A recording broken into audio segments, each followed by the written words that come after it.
Hi, this is Tina Drago. You're listening to Healthy Las Vegas, KDWN 720. We're coming to you live from the Beasley Broadcast Studio A. Today we have in our studio Juan Martinez Moreno, Dr. Juan Martinez Moreno. He is a physiatrist with Nevada Muscle and Nerve, located on Charleston Boulevard. Hi, Dr. Martinez. How are you doing today? I'm doing very well. Thank you for asking, Tina. How are you? I am doing great. Hey, let's start this story with what is a physiatrist? So a physiatrist is a medical doctor who has also completed residency training in the medical specialty of physical medicine and rehabilitation. Now, for all you people out there, I thought he was a doctor chiropractor, like glorified, but no, it's so much more. It truly is.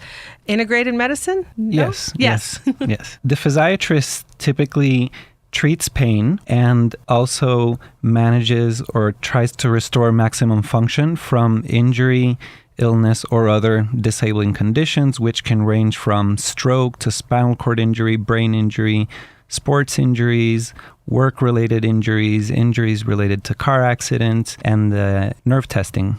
Okay, so you said a whole bunch right now. Yes. So let's break it down. We have a lot of car accidents in Las Vegas. I get into a car accident and I get whiplash. Would I be a contender as a patient for you? Absolutely. And what would you do for me? So it all begins with making the right diagnosis, finding out what the generator of pain is, what the problem actually is, to then be able to pair that with the most appropriate treatment. And typically that treatment is a multifactorial approach that includes the things that I can directly do as a doctor, which include prescribing oral medications as necessary, sometimes performing certain injections, and then oftentimes also referring to other members of the treatment team that can go from chiropractors to physical therapists to other medical doctors, depending on what the injury is. It also includes getting a very comprehensive history, doing a thorough physical examination, and sometimes also doing certain diagnostic tests like x-rays or MRIs or nerve tests. I have a car accident, I have whiplash, I come into you, you're going to treat me with one or a number of these. You mentioned injections. Are these trigger point injections or are these vitamin B shots? No, typically from my specialty, it'll be more trigger point injections or sometimes joint or bursa injections. And what do you use when you inject? It depends on what the condition is and where the location of the injection is.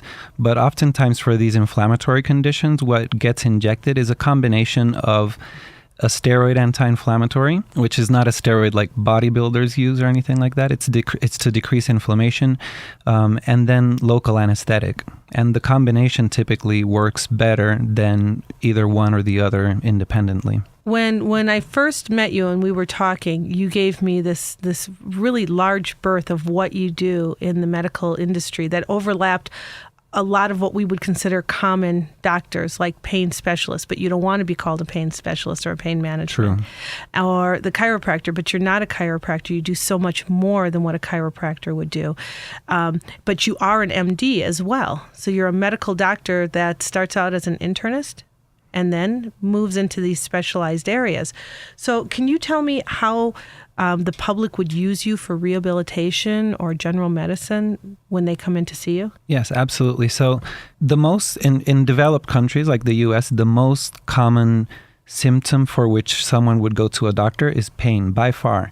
And most commonly, that pain tends to be musculoskeletal. It's the most common type of pain. So a good first place to begin is with the physiatrist. Is that bone-on-bone musculoskeletal? Well, bone-on-bone would be something like that occurs in arthritis. But when I say musculoskeletal, and that's a great question, it's pain that the source of which is problems of muscle, bone, joints, ligaments, and tendons. Injuries to any of those parts would cause what we call musculoskeletal pain. And a good place to begin is with the physiatrist. The physiatrist typically will take enough time to make the accurate diagnosis. So, like I said, it would begin with getting a good history of, in this case, if you were in a car accident, finding out exactly what the mechanism of the accident was, if you hit any body part onto any part of the vehicle, if there was airbag deployment, which is an indicator of severity, and then performing a thorough physical examination of any of the affected areas, whether it's your neck, your back, the knees, and then that can be supplemented by things like x-rays or MRIs only as needed. And then once that is done, we have a more clear picture of what the problem is, and we can pair that with the appropriate treatment, which oftentimes for that type of pain would include using something like an anti-inflammatory, a muscle relaxant, and then supplementing with non-pharmacologic treatments such as physical therapy. What about the people who deal cards and they have carpal tunnel, or they're typing quite a bit, or even the marathon runners? We see all these runners and they have the knee and joint and back. Would these also be candidates for you? Absolutely, absolutely. So those are two subspecialty areas within the field of physical medicine and rehabilitation. So one would be considered performing arts medicine and the other would be sports medicine. It's all the same musculoskeletal type of pain, but absolutely it occurs a lot when people perform repetitive use of the hands, like card dealers or people that are typing a lot, that they may get muscle strains or sprains, and oftentimes they might also get things like carpal tunnel syndrome, which they will notice by predominant symptoms of numbness, tingling, burning pain, electric-like sensations. So when people go to a sports medicine doctor, could that sports medicine doctor very easily be a physiatrist? Yes. So that goes back to what you were saying earlier, that the specialty overlaps. Sometimes people will seek for sports injuries the opinion of a physiatrist. Other times it might be an orthopedist, but those are areas where the specialties overlap. Okay, so athletes, Cirque du Soleil performers, people who are dancers on the strip or off the strip.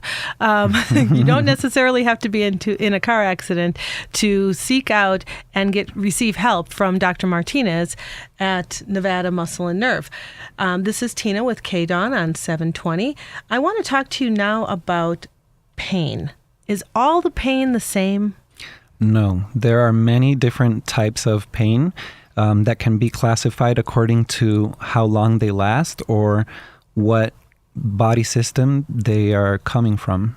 I run a medical clinic, and we get people in all the time talking about neuropathy pain or back pain. That's the big mystery pain. My lower back hurts, and you never know what in their lifetime, and they're usually a little older, what in their lifetime they did to incur that. Are these areas that you can work with?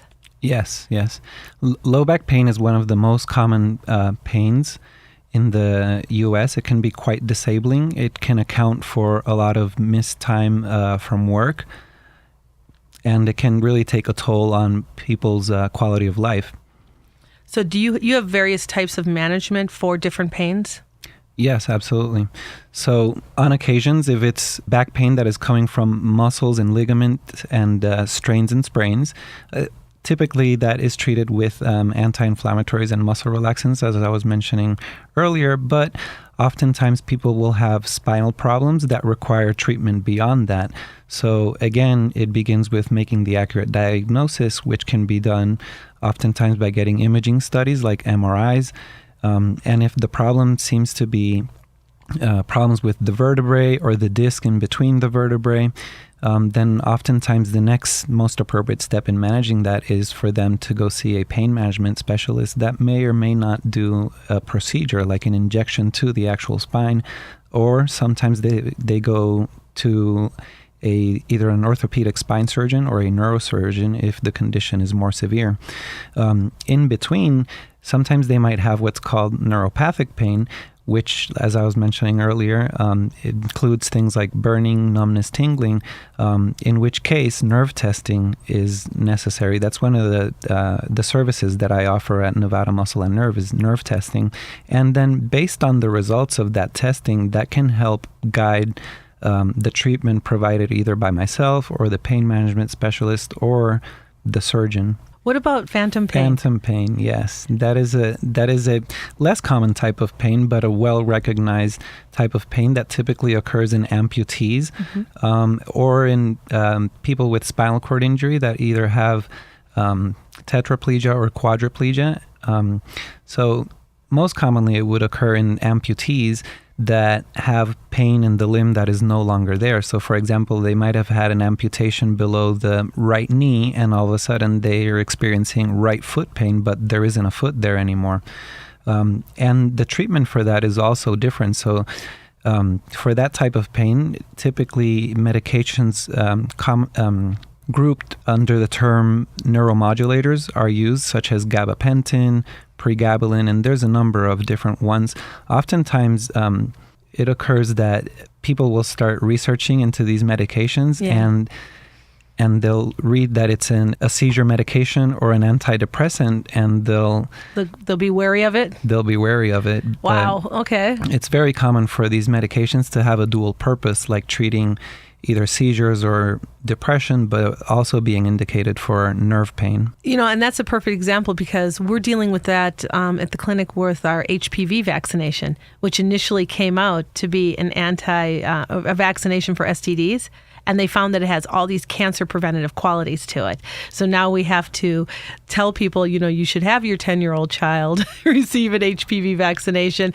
And their first thing is my child is not sexually active. Right. So I get it. They do cross over. And that's a very good example of people using Dr. or WebMD. WebMD is not a doctor. It's right. Yeah, we call that being an internet physician. And it can be good because people can be more informed, but at the same time, it can be a double-edged sword because if people don't understand the full extent of what they're reading, they might end up more confused than knowledgeable, and then that can raise anxiety if they picture the worst case scenario after they read all the information that is available online. Yeah. Some people are always the glass is half full. True. The glass is half empty. I really want to get back to the amputees, paraplegics, quadriplegics, because that's a specialty that I don't think most people with disabilities realize there's a service and there's somebody specific that can work with them specifically in those areas. I know they're treated differently, and you gave me a mini education one day about a quadriplegic patient we had, yes. And then how her physical signs are different because of this, and her definite pain symptoms are different, and how you manage them. So I just want to recap. If you're in a car accident, God forbid, if you are an athlete, if you are a dealer or working on the strip with your hands, if you are a paraplegic, quadriplegic, or an amputee, going to a physiatrist is going to give you another layer of services that you wouldn't get from your primary care or necessarily a specialist, a neurologist. Correct? That is very correct. So I think it's a very good starting point to see the physiatrist. Anything that the physiatrist can treat, they will treat, but we're also known to be able to recognize when a problem surpasses our field of expertise. And in that case, the management includes working with a team of specialists. So we refer out to different specialists such as the neurologist or the orthopedic surgeons and whoever else might be able to better treat a condition when it surpasses our level of expertise. Do you have alternatives other than pharmacological care that people can use? Do you work with other methods? Yes, absolutely. And that forms part of the treatment team. Typically, we work very closely with physical therapists, occupational therapists, oftentimes, especially in the case of neurologic injuries such as stroke or brain injury, we'll work with a speech therapist.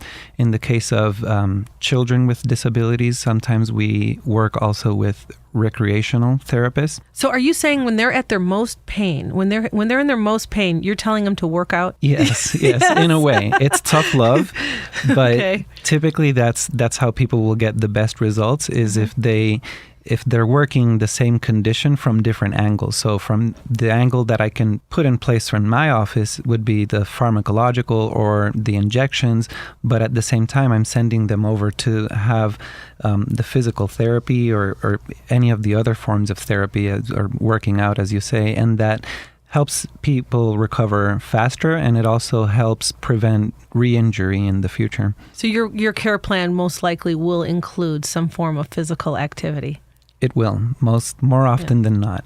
Okay. And then sometimes we also can refer to other things like complementary and alternative medicine, especially when patients themselves are interested in it. So like examples of that would be acupuncture, yeah. Excellent. Acupuncture is getting all kinds of rave reviews. Yes. What about using TENS units? Yeah, TENS units are also can also be very useful for certain patients in certain conditions. So everyone's a little bit different. So what works for one person might not work for all, but when you find the one person that responds to the right treatment, and they get a good outcome, it's a good feeling for the patient, obviously, who has decreased pain, and it's a satisfactory feeling for the physician who has been able to help someone. It always feels good, right? It makes you want to get up the next day. We are now speaking with Dr. Juan Carlos Martinez Moreno of Nevada Muscle and Nerve. Are you currently accepting patients? I am. So if they call 702-826-2816, they can make an appointment? Yes, absolutely. They can call there and speak with one of my assistants who will be glad to make an appointment, and I will be glad to see them. And you'll do a consultation and workup, and then you can go from there? Yes, absolutely. I'll see everyone at least once. And if it's something that I can treat, I will definitely begin that. If it's something that is outside of the field of my specialty, I can help guide the treatment to the appropriate through the appropriate channels. So that's 702-826-2816. Call and make an appointment. And here's the best thing of all. Dr. Martinez is bilingual. So he can talk to the community. He can talk to his patients firsthand. No interpreters, no Tex-Mex, as I call it, which is what I speak. Do you have anything else you would like to add to this conversation today? Just on that last note of the bilingualism, it has been a great tool to be able to better communicate with the Spanish-speaking population, which is quite large in our geographical area. It just helps get the better history and make the more accurate diagnosis and get them the help they want, as opposed to when an interpreter has to be used, even though there is a place for that and it's very helpful. But being able to communicate firsthand with the patients in their native language is a great tool. And you can also get down to the real reason, can't you? True. Yes. Sometimes they don't always want to open up, and they'll open up to the doctor different than they will to the assistant that's rooming them or getting their history. Yes, that is true. Let's talk about your history. You came from Puerto Rico. Yes. And you were a doctor there. And you moved to Las Vegas directly, or did you stop someplace on the way? Well, I've been back and forth for a few years, but I did complete my medical school in Puerto Rico. I did my residency training in physical medicine and rehabilitation in North Carolina at East Carolina University. Then I practiced again in Puerto Rico for 1 year, and after that I've been practicing here in Las Vegas for almost 7 years. And you just broke out on your own a year ago? I did. It's been slightly less than a year since Nevada Muscle and Nerve's doors have been open to patients, and it's been a great journey. What's your favorite part about the job? I mean, your ideal patient that just makes you want to get up in the morning. I think one of my favorite experiences treating patients is discharging them, because that is the time when I feel that what they came to see me for was accomplished. So they came with a condition. I, in conjunction with the other members of the treatment team, resolved the condition, and now they're safe and independent. And that's phenomenal. It's always a great feeling when you know that you've done your job and that the patient's healthy, happy, and moving on. Absolutely. And then there are other patients, for example, people that have permanently disabling conditions, such as spinal cord injuries, like the quadriplegics, etc. Then I'm committed to seeing them for as long as they need me, which might be a lifelong thing. But they become part of the family? Yes, it kind of feels that way sometimes. But in those cases, it's not really about solving the actual underlying condition, the permanent disabling condition, but rather preventing complications. So as long as they have that condition and that condition alone, then they're happy and I'm happy. What about quality of life? And quality of life, absolutely. Yeah. So it's always good to be able to find ways for them to feel that they are a productive part of their family and of society, and that they can engage in different types of social activities in spite of having a disabling condition. So I'll give you an example. One of my patients is a quadriplegic, but he's otherwise a quite healthy man, very strong in the upper extremities, and I'm trying to get him involved with adapted sports and recreation. Oh, excellent. So that's good, because that also helps their spirit and, keeps them from being depressed about not being able to do what they normally or probably could have done many years ago or before the condition. Of course, and that is again one of the the most important goals of the physiatrist, which is to restore function. In this case, the function being social participation. And yes, of course, seeing them smile and having their families be happy with them is a great independence. Great thing to see, and independence, yes. Wonderful, wonderful. Las Vegas, there is hope. There are people like Dr. Martinez out there to help you get over your pain or to help you have a higher quality of life if you have a lifelong condition. Yes, that is true. Absolutely true, right? I am right? happy to serve. He is so understated. He's in here and he's blushing in the studio. He's so understated about what he does. But I've seen him in action, and he's done some phenomenal things with patients. And they call him. He's a great miracle worker sometimes, and that's a wonderful thing to be thought of by your patients. This is Tina Drago with Healthy Las Vegas. We're talking about pain and the different types of pain with Dr. Juan Martinez, physiatrist here in Las Vegas at Nevada Muscle and Nerve. He is now accepting patients at 702-826-2816. Call him up, make an appointment, chat with him, consult. He'll tell you what he can do for you.